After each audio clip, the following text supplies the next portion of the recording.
First of all, every time we have a thought, we make a chemical. And if you have an unlimited thought, you will feel unlimited. And if you have a self-depreciating thought, you'll feel unworthy. And your brain instantaneously fires circuits that signal another part of the brain to release peptides or chemical messengers that signal hormonal centers.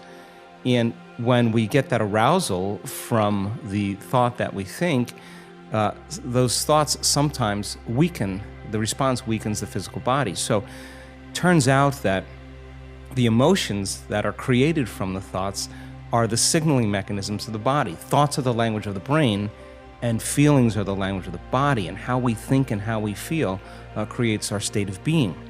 So it turns out that the thoughts based in the stress hormones, based in survival, those are the thoughts that begin to push the genetic buttons that create disease. In other words, a person wakes up in the morning, and the brain is a record of the past. The first thing they do when they wake up in the morning is they start thinking about their problems.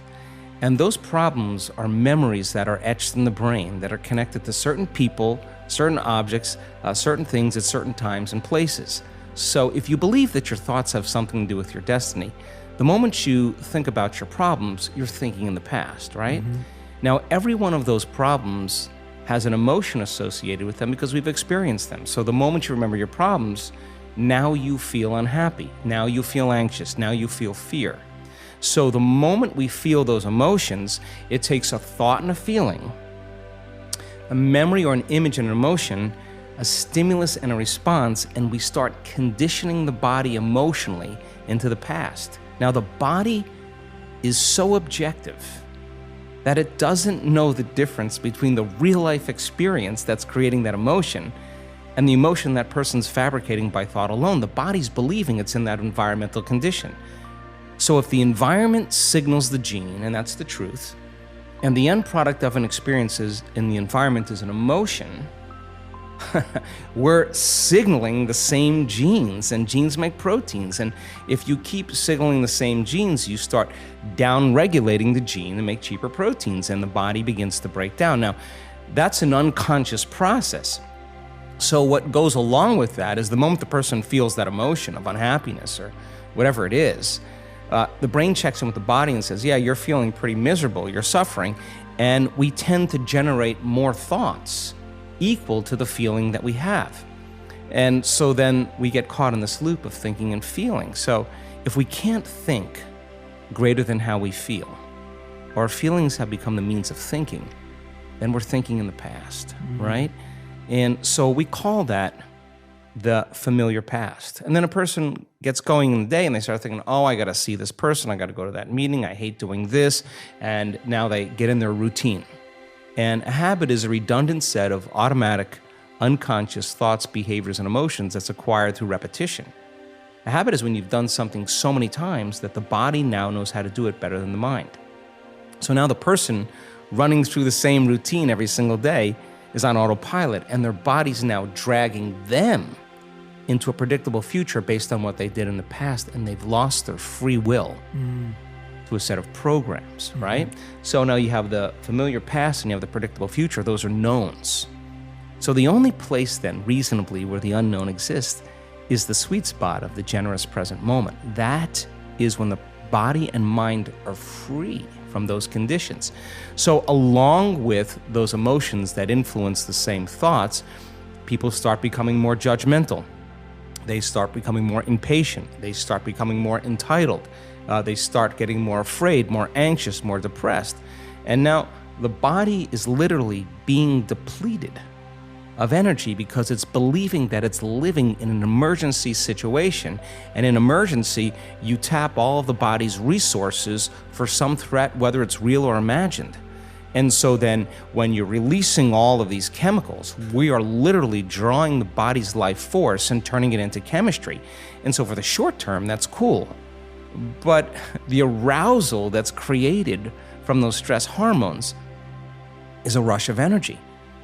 And so then people use the problems and the conditions in their life to reaffirm their conditioning or their addiction to that emotion. And in a sense, they become addicted to the life they don't even like.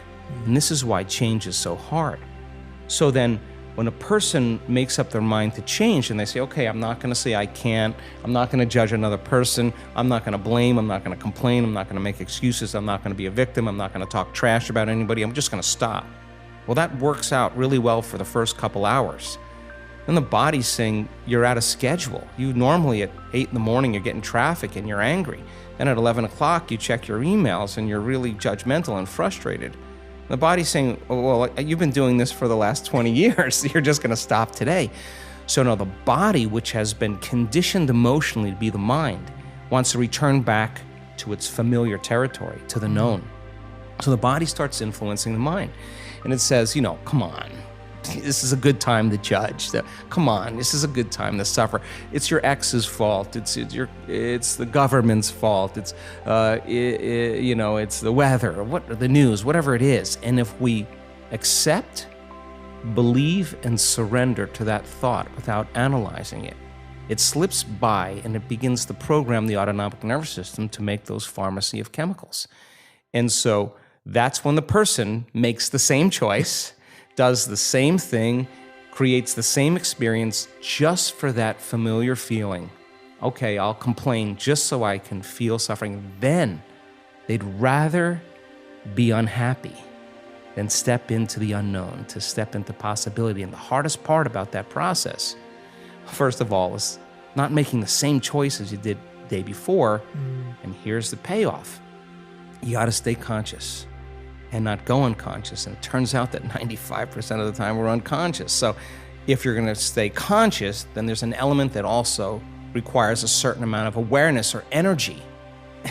And you got to step outside of that unconscious state. So the thoughts that they're thinking are slipping by their awareness unnoticed because they're hardwired in their brain, because they've been saying, I can't, it's too hard, my life will never change, it's someone else's fault. Those thoughts have consequences in the body. So then if a person then becomes conscious of those unconscious thoughts, becomes aware of how they speak and how they act, and they notice how they're feeling, they're no longer the program. They're the consciousness outside the program, and that's the first step to change. So when you're distracted by your environment and you got your cell phone and you're tweeting and you're Instagramming and Facebooking, whatever people do, you're distracted by that feeling. But I now know that if you take a person and you say, okay, close your eyes, sit in the silence of any external stimulation, remove the environment, sit your body down like an animal. Body is the animal. Tell it to stay. I'm going to feed you. You can check your cell phone. You can shower. You can have your coffee. But when I say, and so then here comes the challenge, right? So, and then if you say then you're not going to live in the familiar past or predictable future, you're not going to think about how long you've been meditating, what you got to do. You labor for that present moment. People think when they do this that they're doing something wrong because there's such discomfort that comes with it. But they're in the unknown. They're actually doing it right. People say, I think I'm meditating wrong. I always say, oh, no, you're doing it right. Because when you notice that your body wants to get up and check your cell phone or have a cup of coffee, and you become aware that it's on autopilot and wants to do that, and you say, come on over here, and you return it back to the present moment, you're executing a will now that's greater than the program. And if the person wants to just get angry while they're sitting there, there's an arousal, and they notice the body is amping up and revving up, and they settle it back down. Now they're telling the body it's no longer the mind, that they're the mind. Now, we've researched this, and it's tedious in the beginning at first because David is fighting Goliath. But if you keep practicing it, just like training an animal, sooner or later the body acquiesces. Sooner or later the body is trained to a new mind, and when that happens, there's a liberation of energy. The body goes from particle to wave, from matter to energy, and there goes that emotion, literally liberated from the body as energy. So the person who has the strong emotion to some circumstance in their life, and they're working and lowering the volume of that emotion, the more they lower the volume of that emotion, the more they're going to take their attention off that person and problem, and they're going to take their power back. There's going to be a break in their attention from that circumstance. And now they build their own field. And now there's energy to heal. Now there's energy to create a new life. Now there's energy for the mystical moment because they've overcome their old personality self. So I think, it's not like thinking positively. That's not the message. No. Yeah. It's overcoming until we become somebody else. And when that occurs, and the person starts thinking differently, and they start acting differently, and they start feeling differently, they're a new personality. And they start seeing those synchronicities and serendipities. Now, crossing that river of change, the creative process now gets exciting because what thoughts do you want to fire and wire in your brain? What kind of attention and intention do you want to place so that that becomes the loudest voice in your head? And if you keep practicing it, the hardware becomes a software program, and it'll say, Jay, you can do anything. Jay, you live in no time and accomplish everything. Jay, you're unlimited. You just got to hang with it. On the other side of this is greatness. Whatever you want to program in there, you get to program in there. If you sat down and say, how am I going to be with my wife, my husband, my partner? How am I going to be with my kids? How am I going to be at work with my coworkers? How am I going to be in traffic? And you close your eyes and you begin to rehearse in your mind.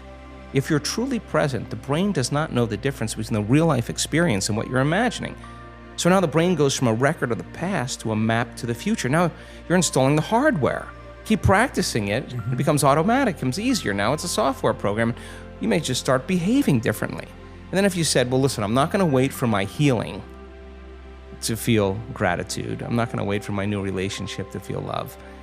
I'm going to actually teach my body emotionally what that future feels like before it happens. Now, this is a big turnaround for a lot of people because we're so reliant on the outer world to change our inner world, right? And waiting and postponing. And waiting is not creating.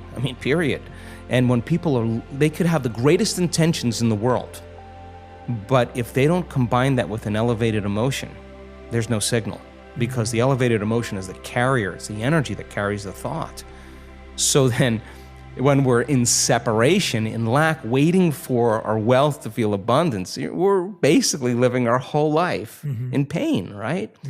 So then if you reason this, and a person can get up from their meditation and they literally feel differently, and they're feeling the emotions of their future before it happens, this is turning the whole process around.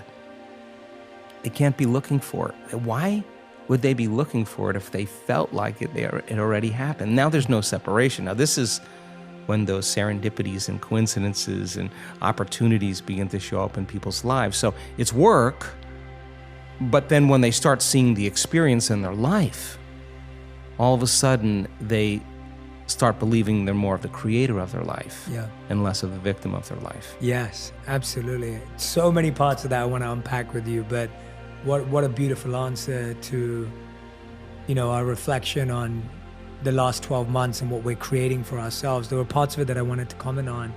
One was the idea you mentioned around recognizing that the unknown is actually the place of growth.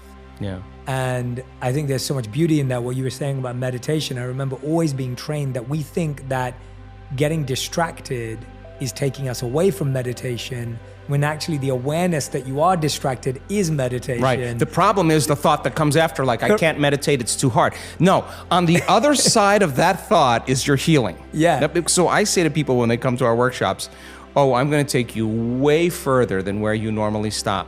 Yeah. Because you're only going to have two choices. Yes. You're either going to let your energy drop and suffer and you'll get into the time and my body and when's this going to end and I'm hungry. And those are all primal drives. Or you're going to apply a formula.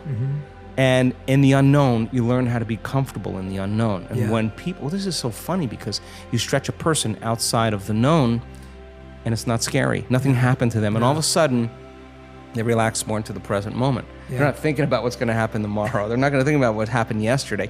Now we watch 1,500 people just by the end of an event, just totally present. Yeah. It's completely different people. And where you place your attention is where you place your energy. There's energy for them to heal. They have energy. They can execute. So it's something that it's hard to, you can only talk around, you know? You have to experience it. It's like, how do you explain a mango to somebody? What does it taste like? You gotta experience it. So, but the cool thing about it, I think, of course, speaking from my present state of ignorance, but I've been watching, closely. You can't tell me any longer that you're too sick to do this work. I have seen in the last couple of years blind people seeing, deaf people hearing, people with strokes that were paralyzed, moving their limbs, people with Parkinson's disease that had tremors or paralysis moving, MS, lupus, rheumatoid arthritis, rare genetic disorders, tumors. There it is, then it's gone. You can't tell me you're too sick to do this work. I mean, of course, people come up against themselves. And when they come up against themselves, those sick people came up against their fear, like, you're going to die in 3 months. And they had every reason to not do the work, but they showed up in spite of their fear, and they overcame their fear a little bit more.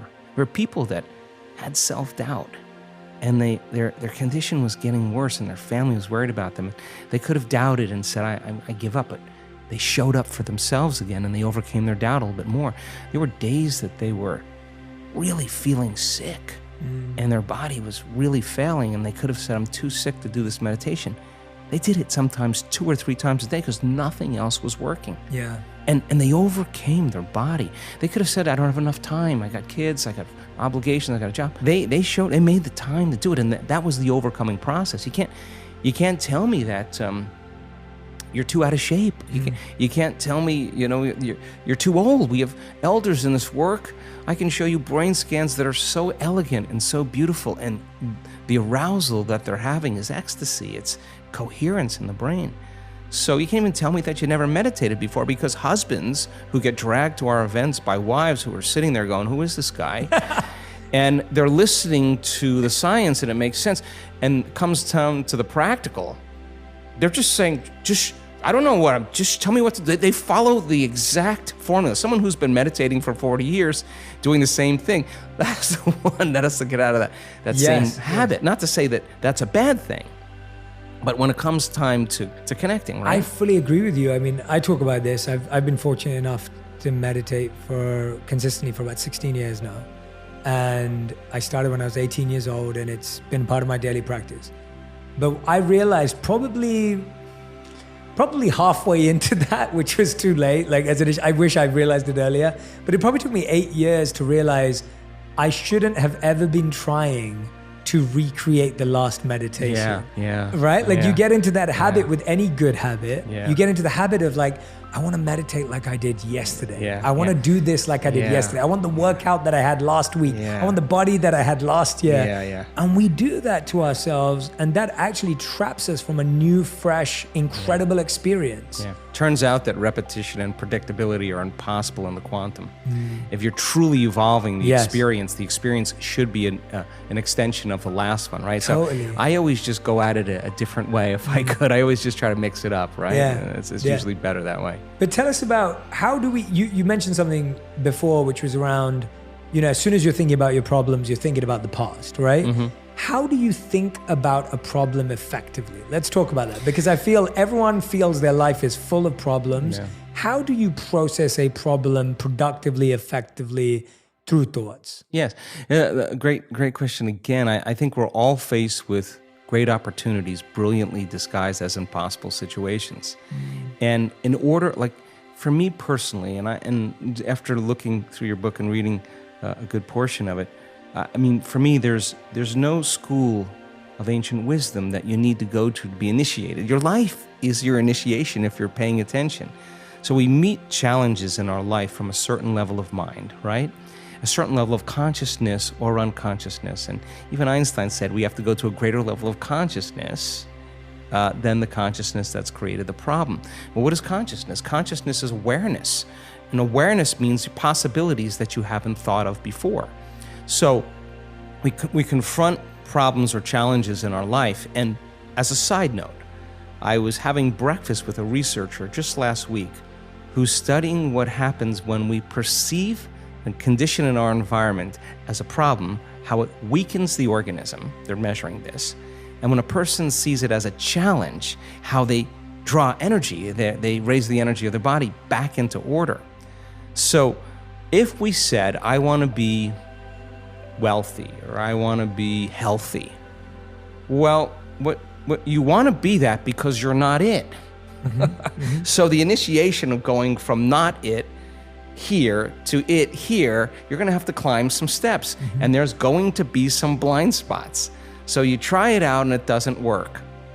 Well, that's because there's a part of you that's still in a habit.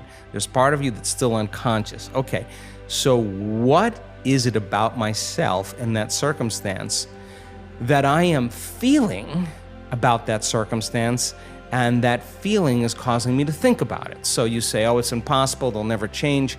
I'll hire a hitman, I'll hire the mafia, I'll hire an attorney, I'll have my friend's friend to talk to him, and nothing changes, right? Well, you're not separate from that experience. You're involved in it, and how you think and how you feel broadcasts energy into the field. So your energy is the same every day, and as long as your energy is the same, nothing's going to change in your life either. And nobody changes until they change their energy. So then, what piece of knowledge, what piece of information, what would love do? What would greatness look like? Okay, I don't know. All right, well, certainly somebody in history has faced this problem. Don't get on Facebook and say, does anybody have any answers? Go look it up and study and read and learn. You'll own it. And you'll say, wow, that person that was wealthy, they failed 500 times. Yeah. Well, hell, I had the wrong view of wealth. Okay, then failure's not a thing. I got to overcome failure. Well, yeah, just climb the step. Yeah. Okay, I'm reacting to that circumstance with the same emotion. That emotion is firing the same thoughts. I'm broadcasting the same energy into the field. If I were facing that circumstance and situation again with that person, that circumstance, what do I learn from that circumstance? How could I do it differently the next time? Find out a solution and rehearse it.